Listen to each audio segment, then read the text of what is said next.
Pongan sus teléfonos en silencio, pongan atención, no se distraigan, no cuchilleen.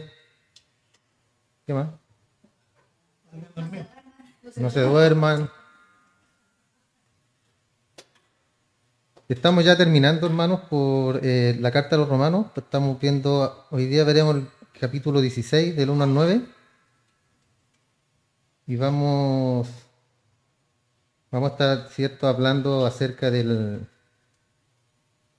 compromiso que tenían estas personas en la fe en Cristo, principalmente. Y da una lista de los hermanos que en ese tiempo acompañaban a Pablo. Tenemos aquí la demostración de las relaciones mutuas entre cristianos. Uno de los capítulos más reveladores en toda la carta a Romanos, ¿cierto? Porque recordemos que Pablo estaba por encima, ¿cierto? Enseñando las doctrinas, enseñando la justificación, la santificación, enseñando todo lo referente a la obra redentora del Padre, de Dios, a cómo nosotros debíamos comportarnos como cristianos. Ya habló de su vida personal, habló de todo lo que Dios había hecho con él por medio de la transformación que tuvo Pablo. Nos mostró, ¿cierto?, una parte de su vida, pero ahora en este capítulo 16 él desciende, hermano, de la cumbre de la doctrina hasta las veredas de Roma, donde estaban sus hermanos, donde realmente se veía el servicio que ellos prestaban. Y podemos decirlo de alguna manera que se puede ver acá el cristianismo puesto en práctica, ¿ya? Por todos los hermanos que nombra Pablo, que ellos siempre estaban ayudándolos en todo lo que necesitaba. Cristianismo en acción. Y emociona siendo, es cierto, cuando pensamos que en aquel imperio pagano de Roma habían cristianos que andaban por las calles con alegría en el corazón, a pesar de la cierto persecución que tenía la iglesia en esos tiempos y, y que después, cierto, los llevó a que los echaran de Roma. Se aburrió, cierto, el emperador y los echó a todos. Entonces en ese tiempo estaban sus hermanos y andaban con alegría en sus corazones, a pesar de la persecución, hermano. A pesar de que podían ser presos, encarcelados, criticados muchas veces por compartir la fe en Cristo. ¿Ya? Recuerden que Roma era un imperio pagano, completamente pagano. Entonces acá están las grandes doctrinas proclamadas por Pablo.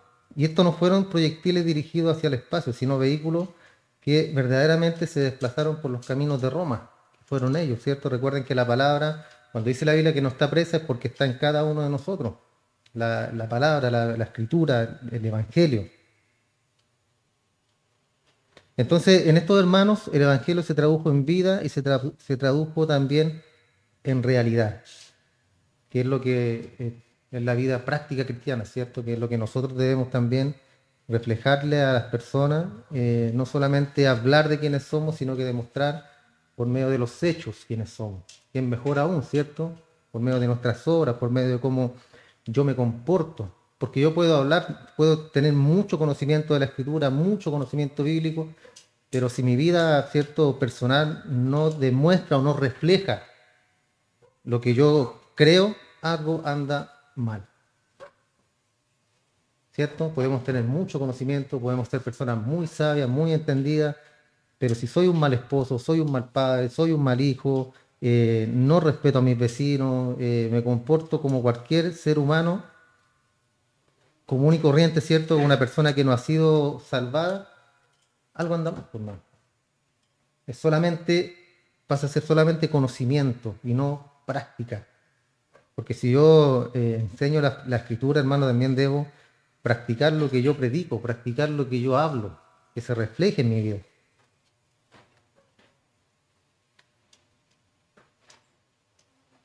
Entonces este capítulo es extraordinario, hermano, que no debe omitirse ni debe descuidarse en el estudio de esta carta a los romanos. Muchas veces obvian este capítulo, hermano, porque habla de mucha salutación, 30 y tantas personas más o menos que nombra, pero ¿por qué los saluda? ¿Por qué los muestra, cierto? ¿Por qué están ahí ellos? No es simplemente porque sí, porque a Pablo se le ocurrió agregarlo de la lista. Entonces, toda la escritura, hermano, siempre va a tener el contexto de la enseñanza que nos va a beneficiar a nosotros.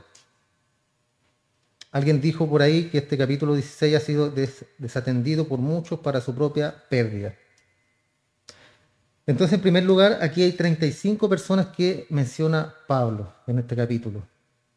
Y todos eran creyentes que vivían en Roma o creyentes que se encontraban con Pablo. Y esta carta se cree que se escribió en Corinto, ahí Pablo la escribió o la dictó, ya si quieren ser más exactos, que él la dictó y la escribió Tercio, si no me equivoco. Entonces todos ellos eran creyentes que vivían en Roma y se habían encontrado con Pablo o Pablo los había encontrado a ellos. Recuerden que vimos que él quería viajar a Roma, a España, pero primero iba a pasar a Jerusalén. ¿Por qué? Porque él dijo ya no hay más regiones donde yo pueda predicar el Evangelio. Pero no se trataba de que no hubiera más regiones, ¿cierto? Ya vimos a qué se refería con eso Pablo, porque no todas las personas van a ser salvas por medio cuando uno predica, cuando uno le quiere enseñar a alguien o quiere hablarle del Evangelio. No es que la persona va a ser salva de inmediato. La obra puede que sea también así, ¿cierto? Pero la obra es completamente del Espíritu de Dios, no de nosotros. Nosotros, hermanos, somos solamente portadores de la palabra. ¿Ya? No significa que no le ponga entusiasmo ni ánimo cuando uno predica o cuando uno habla de la palabra, ¿cierto? Sino que lo contrario. Hablar con denuedo las maravillas, lo que Dios, en primer lugar, hizo con cada uno de nosotros, que fue salvarnos. ¿Ya? Porque nadie andaba buscando a Dios, siempre le menciono lo mismo, sino que Dios nos encontró a nosotros, hermanos. Él nos encontró. Y si Él nos encontró, Él dice que Él acabará la obra en nosotros. El que comenzó la obra es fiel y justo y la va a terminar, hermano. Por eso cuando hablamos de la doctrina de la salvación es imposible que un cristiano se pierda, hermano, porque Dios no lo va a salvar y después va a decir, ay, se me escapó, se perdió, lo descuidé y se perdió. Cristo le dijo, ¿cierto? Aquí están todos estos, los que me diste. Ninguno se perdió, le dijo, excepto el hijo de perdición que era Judas, que también ya lo hemos visto muchas veces. Entonces todos eran creyentes que vivían en Roma y se encontraban con Pablo. Creemos que Pablo, ¿cierto?, estuvo en Corinto cuando escribió esta carta. Y vemos acá una expresión de amor mutuo y de afecto tierno que era totalmente desconocido, ya que y estaba, ¿cierto?, en contradicción con la filosofía y la práctica romana. Por eso a ellos les parecía raro cuando el cristiano, que hoy en día muchas veces, ¿cierto?, se exagera un poco y creen que el cristiano es bueno, que creen que el cristiano tiene que aguantar de todo. Hay mala enseñanza, ¿cierto?, en las doctrinas de que si te dan en la derecha, pone la otra, o si te están pegando, deja que te peguen, que te golpeen. Puras cosas así que no tienen sentido, hermano. En ese tiempo, claro, para ellos era raro ver estas prácticas y la filosofía del cristianismo. Recuerden que dice que la cruz es locura para los que se pierden. Locura. O sea, a ellos les parecía una locura que la fe cristiana estuviera basada en un hombre que murió en una cruz. Porque a lo mejor ni siquiera reconocían la resurrección del mismo. Como los judíos, ¿cierto?, que aún esperan a su Mesías, reconociendo a Cristo, pero solamente como un profeta, como un iluminado más.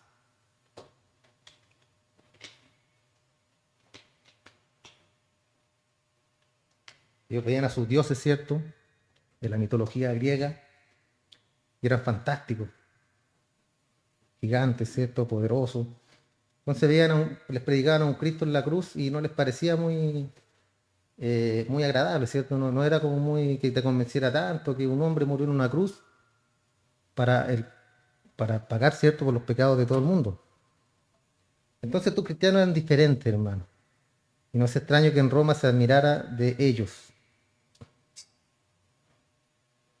Ahora, antes de entrar a este estudio, el contenido, vamos a ver un resumen breve del capítulo 16. En primer lugar, tenemos un saludo para los cristianos en Roma, que se encuentra entre los versículos del 3 al 15. ¿Ya? Ahí Pablo expresa los saludos a todos sus hermanos, los nombra a cada uno, ¿cierto?, por nombre. Después siguen los versículos del 16 al 20, la discusión sobre la conducta que debe haber en las relaciones entre cristianos. Después del 21 al 24 tenemos los saludos de Pablo y los cristianos que estaban juntamente con él. Y como conclusión tenemos la doxología. Y la doxología, ¿cierto? Es la alabanza a Dios, cuando se expresa con palabras que Pablo acá lo expresa en el verso 25 y 27, termina con esta doxología para Dios. Así termina la carta a Pablo, esta carta a los romanos. Entonces en el primer versículo dice, os recomiendo además a nuestra hermana Febe, diaconisa de la iglesia en Cencrea, recibirla, dice Pablo, en el Señor, como es digno de los santos, y ayudarla en cualquier cosa que necesite de vosotros, porque ella ha ayudado a muchos y a mí mismo. Este nombre Febe, hermano, significa brillante, brillante, fuego, luz, resplandor también podría significar en el griego, ¿ya? Entonces la primera persona que se menciona acá, Febe, de estos héroes, ¿cierto?, de aquel tiempo de la fe, por así decirlo, que acompañaron a Pablo y que lo ayudaron en su ministerio, hermano. Y para Pablo también era imprescindible, ¿cierto?, que la gente, los hermanos que estaban con él pudieran ayudarlo también, ¿cierto? Recuerden que él se plantaba en iglesia y después él avanzaba y dejaba encargados en el ministerio. Entonces él necesitaba de la ayuda. Esta persona, Febe, no era judía, como el nombre lo indica. O sea, ese nombre hacía referencia en honor a la diosa griega Diana. ¿Recuerdan Diana? Diana de los Efesios. En la mitología griega es la diosa de la luna. Así como su hermano Apolo es el dios Sol. Entonces muchos creyentes tomaron nuevos nombres cuando fueron bautizados, cuando reconocieron a Cristo, cuando llegaron al cristianismo, pero por alguna razón esta mujer se quedó con su nombre pagano, Febe. Entonces ella fue la portadora o la que llevó a Roma esta carta, hermano. Unos dicen que sí, otros dicen que no. ¿Es importante, relevante? No. Lo importante es que la carta llegó. ¿Ya? Lo importante es que la carta pudo llegar a Roma. Hay un filólogo, historiador, Renan, dijo, Febe llevó bajo los pliegues de su manto todo el futuro, perdón, de la teología cristiana. Y es una gran verdad, hermano, porque en la carta de los romanos tenemos la gran teología del cristianismo, que nos muestra cómo somos, ¿cierto? En primer lugar, sepulcro abierto, veneno de víbora hay en nuestras lenguas, no hay ninguno bueno, ni siquiera uno, dice, ¿cierto? Entonces nos refleja quiénes somos. Habla de la salvación, de cómo el plan redentor de Dios, cómo Dios nos salva por medio de su gracia, cómo tenemos gracia por medio del sacrificio de Cristo. Porque recuerden que todo el sacrificio es de Él. Aquí, hermano, usted no tiene nada que ver, yo no tengo nada que ver en todo esto. Dios lo encontró, recuerde, siempre recuerde eso, Dios lo encontró a usted, Dios lo tomó, Dios lo tiene en este lugar. Toda la gloria siempre va a ser para Él. Entonces, al parecer esta mujer era prominente en la iglesia, porque habla de la diaconisa. Eh, en palabras simples, diácono es el que hace los mandados, ¿ya? Esas palabras simples, pero mucho más allá, ¿cierto?, de lo que se hace en una iglesia. Entonces nos habla que era una mujer con mucha preparación y capacidad, diaconisa o consagrada para ejercer ciertos ministerios de la iglesia en Cencrea. Cencrea era el puerto oriental de Corinto. Recuerden que en los puertos siempre eran eh, ciudades muy bohemias, donde había mucho alcohol, mucha prostitución, de todo. Si no me equivoco, los historiadores hablan de esos puertos en Corinto donde las mujeres que prestaban aquellos servicios se rapaban el cabello para diferenciarse de las demás. Entonces, al parecer, Pablo escribió desde Corinto y Febe vivía en Cencrea, en el puerto. Y al parecer disponía de medios que probablemente se ocupaban en alguna profesión o negocio, como ya dijimos. Y ella llevó la carta del apóstol Pablo a Roma. Y el hecho acá, hermano, es que era una diaconisa ella. Y eso revela que había algunas mujeres que ocupaban lugar prominente en la iglesia primitiva. Hay ciertos debates acerca de la mujer, cuando habla Pablo, la mujer cae en la congregación, que la mujer, si quiere aprender algo, que lo consulte con su marido en casa, pero en la congregación debe callar la mujer. Hay muchos puntos de vista sobre eso, hermano. Ya son puntos muy controversiales en lo que es la escritura. Pero uno siempre se va a ir a lo básico. que en un lugar, ¿cierto? Por ejemplo, hay una congregación o hay un lugar, un grupo de personas, lo que sea, y la única preparada para hablar de la palabra de Dios es una mujer. ¿Qué se va a hacer? ¿Se deja que hable o no se hace nada? Se deja que comparte el Evangelio, ¿cierto? Entonces muchos dicen que no, que la mujer no puede subirse al púlpito, que la mujer no puede predicar, que ella no puede enseñar.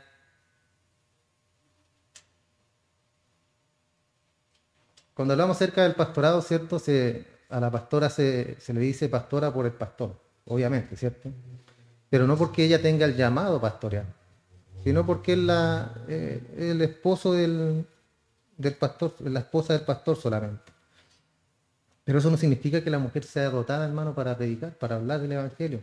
No significa que la mujer no pueda aprender, que no pueda, ¿cierto?, exponer la palabra de Dios, porque la palabra no está presa, hermano. Entonces no nos vamos a enfrascar, ¿cierto?, en algo que después Dios verá, ¿cierto?, cuando estemos junto a Él, si es que hicimos bien o si es que hicimos menos bien, porque no encuentro que el mensaje de Dios esté preso, hermano. Mucho menos a un hombre, o que esté expuesto solamente al hombre. Entonces, Febe había estado particularmente activa en una posición oficial en la iglesia de Cencrea, diaconisa, ¿cierto? Por eso Pablo le dice, recíbanla. Y, y, y tengan en cuenta eso, hermano, cuando Pablo habla de cada uno de estos hermanos, dice a mi hermano fulano en el Señor, al hermano fulano tanto en el Señor, y habla todo en el Señor. Ya después lo van a anotar. Entonces posiblemente iba en un viaje de negocio esta mujer a Roma, por lo tanto Pablo le dio esta carta para que ella la pudiera entregar a la iglesia que estaba en Roma. Obviamente prefirió a una hermana, a un conocido, a una persona que él sabía quién era, antes de ocupar, ¿cierto?, el correo de aquellos tiempos en Roma. Entonces Pablo iba a Jerusalén cuando entregó esta carta a Febe y la recomendó de una manera muy especial a los creyentes en Roma, quienes entonces aún no habían conocido. Entonces la primera persona mencionada aquí, hermano, y es una mujer. ¿Ya? No soy feminista, por cierto.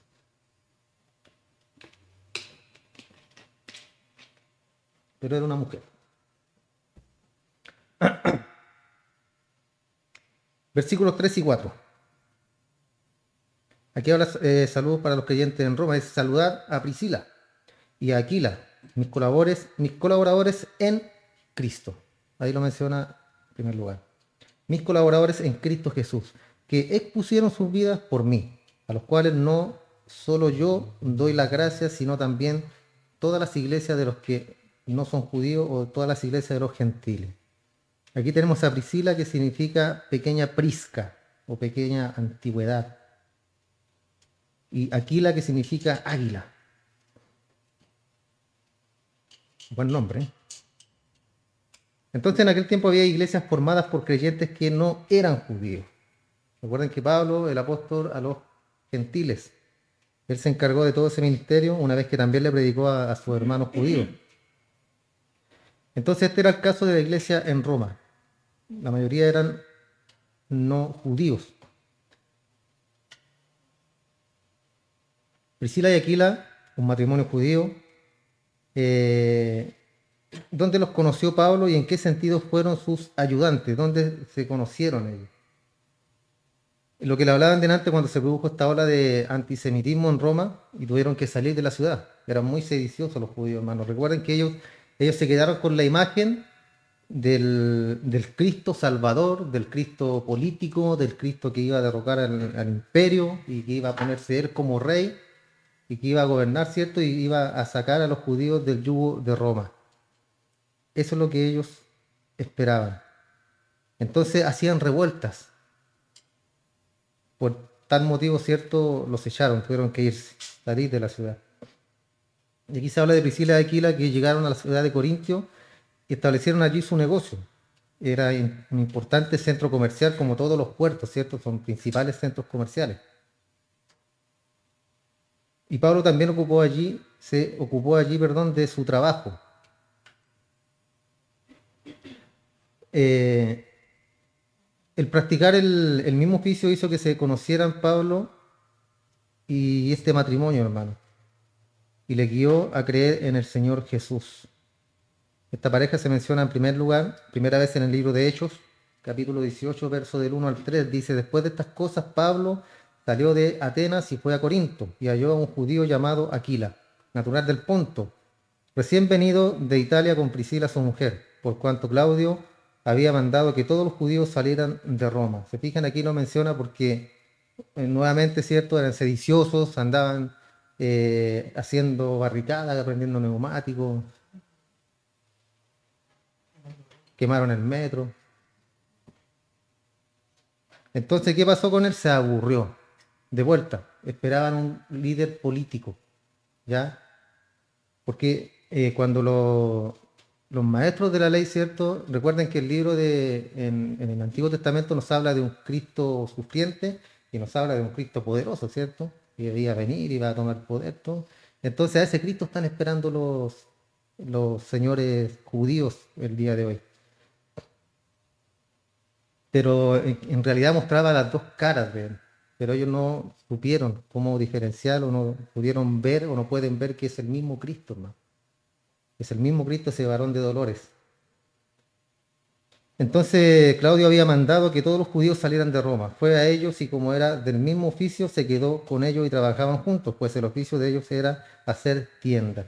Ahí tiene a Pablo, ¿cierto? Muestra que Pablo trabajaba. ¿Ya? Para algunos evangelistas que dicen que ellos no trabajan, que van a evangelizar y que para eso fue su llamado.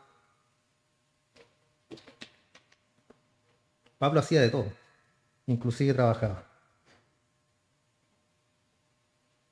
Entonces ellos siguieron a Pablo hasta Éfeso, donde quizás fueron para abrir una sucursal a lo mejor de su negocio y donde también pudieron ayudar a Apolos, como lo menciona en capítulo 18 también, verso 26. Y Apolos comenzó pues a hablar con valentía en las sinagogas, pero cuando le oyeron Priscila y Aquila, el matrimonio que estamos hablando que se juntó con Pablo, le tomaron aparte y expusieron con mayor exactitud el camino del Señor.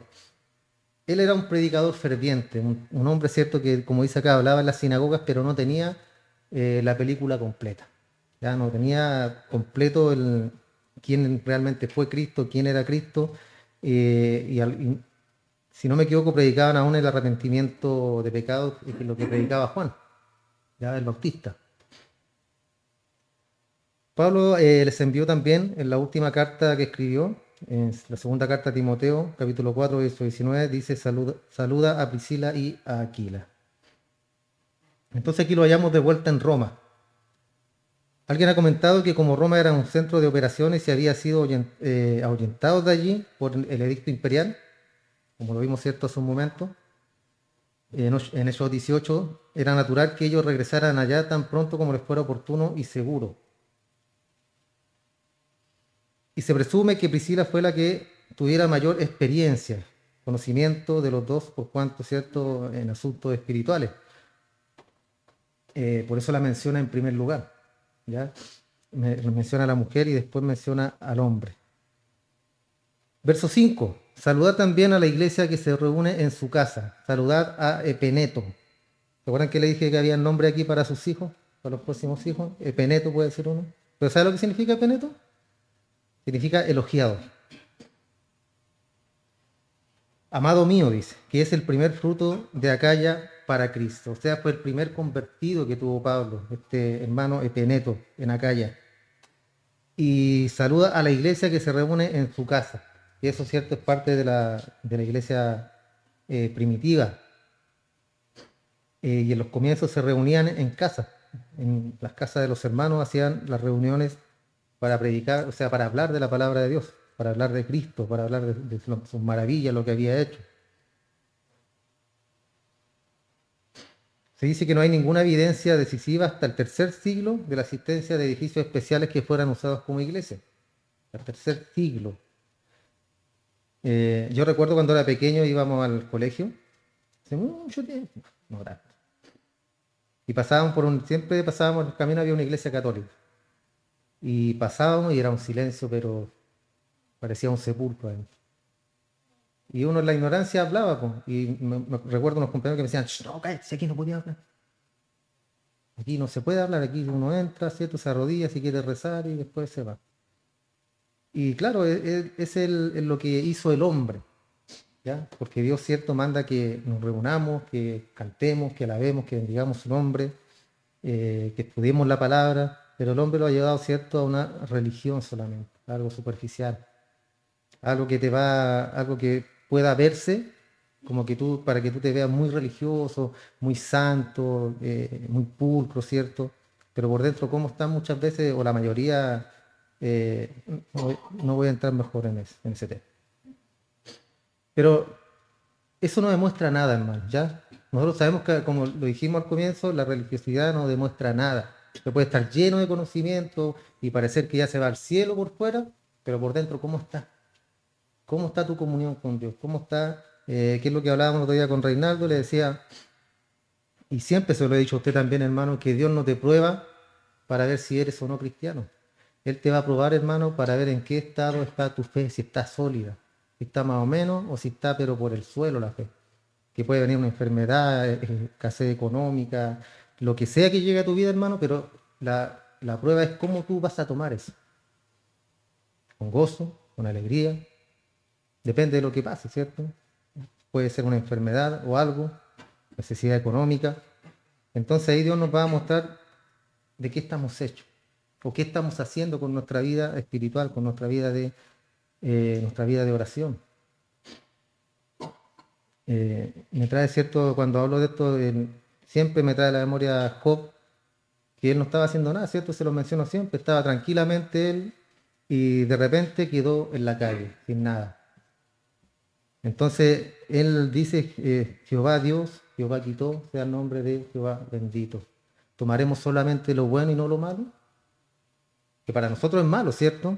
Pero para Dios es bueno para nosotros para que veamos en qué estado está nuestra fe, hermano. Porque a veces nos relajamos, estamos tranquilos, no hay problema, todo pasa bien, todo va de viento en popa, ¿cierto? Todo tranquilo. Y cuando está todo tranquilo, ¿qué pasa? Es como cuando un país está en tiempos de guerra, ¿cierto? O en tiempos de paz. Para toda esta gente que dice que los países no debieran tener un ejército o una fuerza armada. Imagínense, ¿qué pasa, hermano, si Chile no tuviera fuerza armada? Nos vienen a tiro a conquistar, o, no sé, o Estados Unidos, no sé, Rusia, quien sea, viene, nos ataca y era Chile. Entonces, por eso están las Fuerzas Armadas, hermano. Si no, cuando las personas dicen, no, que es plata botada, que para qué, si no hay guerra, para eso, para que sepan que tenemos defensa, que nos podemos defender y que nadie puede venir, ¿cierto?, a la casa de uno a hacer lo que quiera. Lo mismo pasa en lo espiritual, hermano. Cuando tú bajas la guardia, el diablo sabe que has bajado la guardia. El diablo sabe, ¿cierto?, y te quiere mantener ocupado. Mejor ahí en el teléfono, en el computador, en el televisor, ahí te quiere mantener ocupado. ¿Por qué? Porque ahí el tiempo pasa volando, ¿cierto? Pero usted se pone a leer la Biblia a las 12 del día y termina a las 12:02 y ya pasó una eternidad. Y se empieza a quedar dormido y se aburre. Pero la serie, todo el día. No hay problema, póngale serie. ¿No? Yo siempre le he dicho, hermano, si no es malo. Yo también veo series. Terminé de ver Dragon Ball. Ah, bueno.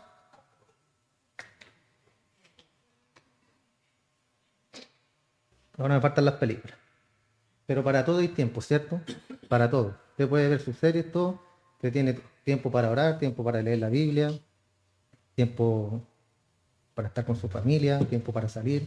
Hay tiempo para todo, hermano, para todo. Entonces, como le dije recién, si nuestra fe está débil o estamos muy bajos, ¿cierto?, en oración, en comunión con Dios, Dios te va a tirar la oreja. Dios te va a mandar, ¿cierto?, un chaparrón para que uno reaccione. Porque cuando estamos en la debilidad, como decía Pablo, ahí entonces yo soy fuerte. Entonces ahí oramos, ahí le pedimos a Dios, leemos la Biblia. Entonces pensemos, hermano, que nuestra vida siempre está en un desastre. Pensemos que siempre está todo mal. ¿Para qué? Para que podamos acercarnos todos los días al Señor, hermano, todos los días. Porque vuelvo a repetir, cuando está todo bien, todo calmado, nos relajamos. Nos relajamos porque todo está bien, no hay problemas.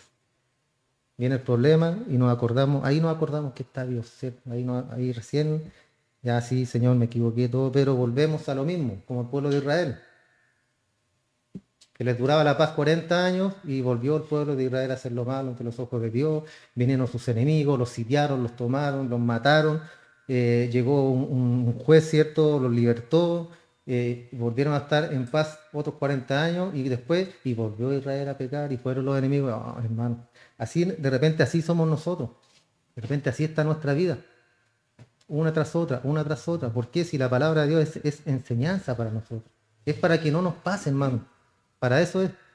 No es para que usted tenga licencia para pecar. Y voy a pecar y ya después, unos días, unos meses, y vuelvo a pecar y me arrepiento y así. Total, el pueblo de Israel hacía lo mismo. Ellos pagaron 40 años en el desierto, ¿por qué? Por su dureza de corazón. Porque eran duros de corazón, hermano. Un viaje de 11 días, imagínense. Se convirtió en un viaje de 40 años por causa de ellos, de su dureza de corazón. Hermano, muchas veces Dios quiere bendecirte, Dios tiene cosas para ti, pero somos nosotros, nuestro corazón duro, muchas veces que impide que la bendición de Dios llegue a nuestra vida. ¿Por qué? Porque queremos hacer las cosas a la pinta mía, a la pinta de uno, ¿cierto? Uno se cree más sabio que Dios, se cree más inteligente, más vivaracho, ¿cierto? Soy chileno yo, así que soy más vivaracho. Y yo siempre le hago la pregunta, ¿quién es más sabio, Dios o usted? ¿Quién es más inteligente, Dios o usted? Entonces, ¿a quién le vamos a hacer caso? ¿A su yo o a Dios? Y cuando nosotros, hermanos, pensamos que las cosas están mal o van mal, pero Dios está con nosotros, no hay problema. El problema lo hacemos nosotros. Retomamos. Muchos creemos en la actualidad que la iglesia se comenzó reuniéndose en casas particulares, ¿cierto?, de los hermanos. Y se piensa también que volverá a pasar lo mismo. Y vamos a volver a los tiempos de la iglesia primitiva y vamos a volver a reunirnos en nuestras casas. Muchos de estos grandes edificios, con grandes torres, que llamamos iglesia, y el día de hoy mega iglesias, ¿cierto? Mega templos, con pastores súper, hiper, mega famosos, claro, ¿cierto? Lo que ellos buscan, fama, popularidad, que la gente les diga, oh, rabí, maestro, ese es el gran predicador, eso buscan, ¿cierto? En esos grandes templos, que son nada más que un montón de ladrillos, piedras y cemento. Y muchos de ellos son como mausoleos, antes que organismos vivos formados por creyentes. Así están muchas iglesias, hermano. Pero no hablamos, ¿cierto?, de un avivamiento de gritos ni de júbilo, como nosotros, ¿cierto?, que de repente dicen, oye, ¿cómo se predica? Qué aburrido. El pastor no grita, no declara, no profetiza, no usa el pañuelito así en la cara. ¿Qué? Nunca he entendido para qué usan ese pañuelo esos predicadores y gritan así como, yo no sé cómo terminan de hablar. Eh, yo prefiero una predicación expositiva, hermano. Me gusta mucho escuchar, ¿cierto?, al pastor que está en la gloria de nuestro Señor, el pastor John MacArthur, el pastor Paul Washer, el pastor Arcis Pro, que también falleció, Sugel, Miguel Núñez, todos esos que son pastores de doctrina reformada. Usted ve la predicación de ellos y aprende, porque no hay grito, no hay bochinche, no hay nada, sino que hay una exposición de la palabra, que es lo que uno necesita, ¿cierto? Aprender. Para show nos vamos al circo, ¿cierto? Compramos una entrada al circo y vemos un show, pero la iglesia es para aprender y para bendecir el nombre del Señor, hermano. Nada más que para eso, para reunirnos. Cuando cantamos, ¿cierto?, usted puede saltar, aplaudir, hacer la concunita ahí, si quiere. Con respeto, con júbilo, ¿cierto? Podemos saltar. Recuerden que David bailaba, ¿cierto? ¿Y cómo bailaba David, se acuerdan? ¿Se acuerdan que la señora le daba vergüenza? Bailaba desnudo. ¿Te fijas? No le estoy diciendo que baile desnudo aquí en la iglesia. Pero voy al punto ese, hermano, que de repente somos tan básicos para las cosas, somos tan básicos y como la esposa de David, ¿cierto?, que se avergonzaba de él, pero él estaba contento, él estaba gozoso, estaba con júbilo en su corazón y adoraba al Señor. Entonces no hay nada de malo que usted, cuando cantan esa canción, esté, grite, si que tiene.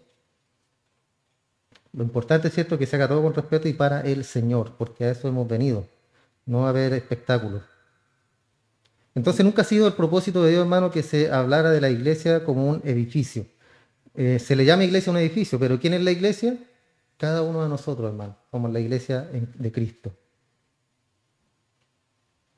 Entonces durante los primeros 3 siglos la iglesia fue el cuerpo del creyente. Y este se reunía, en casas como las de Aquila y Priscila. Entonces, como vimos, el hermano Epeneto, que significa alabado. Y como dice Pablo acá, fue el primer convertido de él en la provincia de Roma y de Asia. Verso 6. Saludad a María. Ya ese nombre, ¿cierto? Ya lo conocen, María. La cual ha trabajado mucho entre vosotros. Esta palabra María significa amargo o rebelde. Y también es el nombre Miriam, que es el mismo, María o Miriam, es lo mismo. Entonces, este nombre judío significa rebeldía. Ella trabajó hasta el límite de sus fuerzas. ¿Y cómo fue esto? Por el cambio que Dios había hecho en ella, por el cambio que había provocado en su corazón. Entonces, antes de convertirse era una creyente rebelde, pero ahora ella se entrega totalmente al trabajo por amor a otros creyentes. Entonces, ese se llama obediencia a Cristo. Saludad a Andrónico, verso 7. Ese nombre ya es más conocido, ¿cierto? Hay una persona que es millonaria, si no me equivoco, tiene ese nombre, ¿no? Andrónico Luxi. Ya. ¿Y sabe lo que significa Andrónico? Significa hombre de victoria. Él ha sido un victorioso en lo económico, ¿cierto? Así que tiene bien puesto el nombre. Después dice, saluda también a Junias, mis parientes y compañeros de prisiones. Aquí la palabra pariente, hermano, yo la estuve viendo en el original, en el griego, y habla de hermanos o parientes de sangre, ¿ya? Y dice, y compañero de prisiones. Ellos son muy estimados entre los apóstoles y además creyeron en Cristo antes que yo. O sea, eran cristianos antes que Pablo. Este hermano Andrónico y Junias. Este nombre Andrónico también ha sido identificado como un nombre de esclavo. Junia, un nombre romano y puede ser masculino o femenino. Y él los llamó mis parientes. Entonces, como son parientes de sangre, podrían pertenecer a la tribu de Benjamín, como lo era Pablo también. Y la expresión compañero de prisiones parece indicar que Pablo los había conocido en una de sus muchas cárceles del Imperio Romano. Recuerden que cuando Pablo llegaba no lo recibía el alcalde, sino que lo recibía la policía. Para darle unos 39, 40 azotes menos uno y preso. Entonces ahí lo había conocido a estos hermanos, en las cárceles del Imperio Romano. Estos dos eran bien conocidos y muy estimados entre los apóstoles y eran tenidos de alta consideración por ellos, aparte que creyeron antes que Pablo.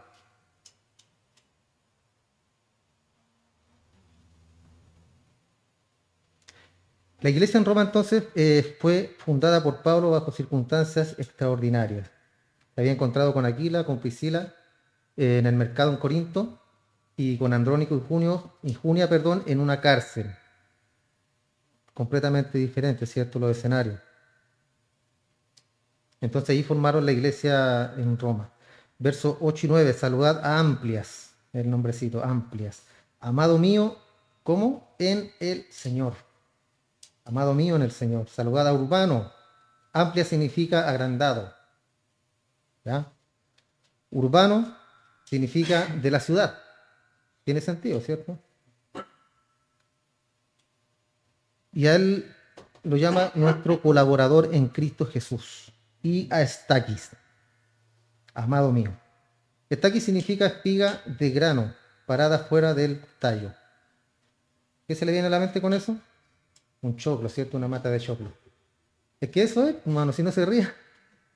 Eso significa estaquis, espiga de grano parada fuera del tallo. Si usted tiene el tallo del maíz, sale el, ¿cierto? El grano. Este nombre Amplias también es un nombre común de esclavos en aquel tiempo, hermano. Y apareció en las tumbas de los primeros cristianos, en las catacumbas, en un lugar de honor. Y evidentemente fue uno de los convertidos de Pablo y muy amado por él. Y todo, como le mencioné, ¿cierto? Todos los menciona que son hermanos o amados en Cristo. Es importante ese punto, hermano, porque nosotros mismos estamos en Cristo. Ya, todas las bendiciones, todo lo que podemos nosotros, lo que Dios nos pueda entregar es porque estamos en Cristo. Fuimos en el amado, ¿cierto? Nosotros fuimos salvos. Recuerden que ahora Dios nos ve, pero Cristo está frente a nosotros. Es como Él nos representa.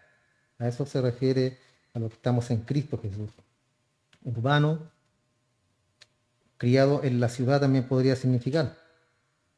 Y era un nombre común también de esclavos. Significaba que había sido un criado en la ciudad y no en el campo. Y fue identificado en este versículo como un buen colaborador de Pablo. Y Estaquis, como recién lo mencionamos, significa también mazorca. También ha sido hallado en la lista de nombres de la familia real, un nombre masculino. Y fue amado no solamente por Pablo, sino también por los creyentes en la iglesia. Entonces Pablo después sigue la lista acá, hermano. Del verso 9, después el próximo domingo vamos a continuar viendo esta carta y ya vamos a estar terminando. ¿Ya? El próximo domingo ya terminamos la carta a los romanos, que fue un libro, hermano, que me sirvió mucho. Me sirvió mucho en lo que es mi vida cristiana, lo que era mi vida de oración, lo que era mi vida de cristiano también, en todo aspecto, hermano. Ha sido un libro muy edificante, al menos para mí lo ha sido así. No sé para usted si ha sido tan edificante este libro, hermano. Después mi esposa va a estar hablando sobre los atributos de Dios, que ese tema lo habíamos visto, hermano. Habían tocado ese tema, pero yo creo que es importante que lo volvamos a ver, pero con un punto de vista, o sea, véalo, estudiémoslo, pero no como antes, sino que preparemos nuestro corazón, ¿cierto? Porque, hermano, cuando uno habla de los atributos de Dios, uno está conociendo a Dios, uno está conociendo quién es Dios, cómo trabaja, cómo opera en mi vida, cómo me salva, cómo me mantiene, cómo me hace perseverar en el Evangelio, porque todo obra de Él. Cuando hablamos del amor de Dios, de su misericordia, de la bondad, de todo lo que es Dios, vamos a saber, hermano, va a ser más fácil para nuestra vida. Mucho más fácil, porque vamos a conocer, de repente pensamos en Dios, ¿cierto? Y pensamos en un Dios fuego consumidor, y que Dios está enojado, y que Dios siempre está enojado. ¿Por qué? Porque somos pecadores, ¿cierto? Es como si su hijo se portara mal todos los días, ¿usted va a andar feliz? No. Mal genio porque se porta mal, pecado, ya no sé qué hacer con él. Dios no es así, hermano. Porque somos porfiados, nos portamos mal, desobedecemos, somos pecadores, pero la pequeña y grande diferencia, hermano, es que Él nos eligió, Él nos eligió, Él nos salvó. Estamos en Cristo, hermano. Esa es la gran diferencia. Entonces, eso nos va a ayudar a ver con más detención el amor grande que Dios tiene para nosotros. Así que prepare su corazón ya para este tema, de este domingo al otro, para que lo estemos estudiando. Oramos, damos gracias al Señor. Te damos muchas gracias, buen Padre, por este tiempo que nos permites para estar en tu presencia. Aunque tu presencia está en todos lados, Señor, pero este es un tiempo especial en el cual podemos estar con nuestros hermanos, en el cual podemos, Señor, exponer la palabra, en el cual podemos, Señor, aprender lo que tú quieres para nuestra vida, cuáles son tus deseos, Señor, para nosotros. Sabemos que es bien, sabemos que es paz, sabemos que es amor, pero a veces nos relajamos tanto en esa paz y en ese amor que empezamos a extraviarnos un poco del verdadero significado de la fe. Ayúdanos, Padre, para acercarnos a ti cada día, Señor, para que cada día podamos en oración acercarnos a ti, orar, pedir, rogar, dar gracias, Señor, por todo lo que cada día nos entrega. Te adoramos, Señor, te damos gracias, Padre.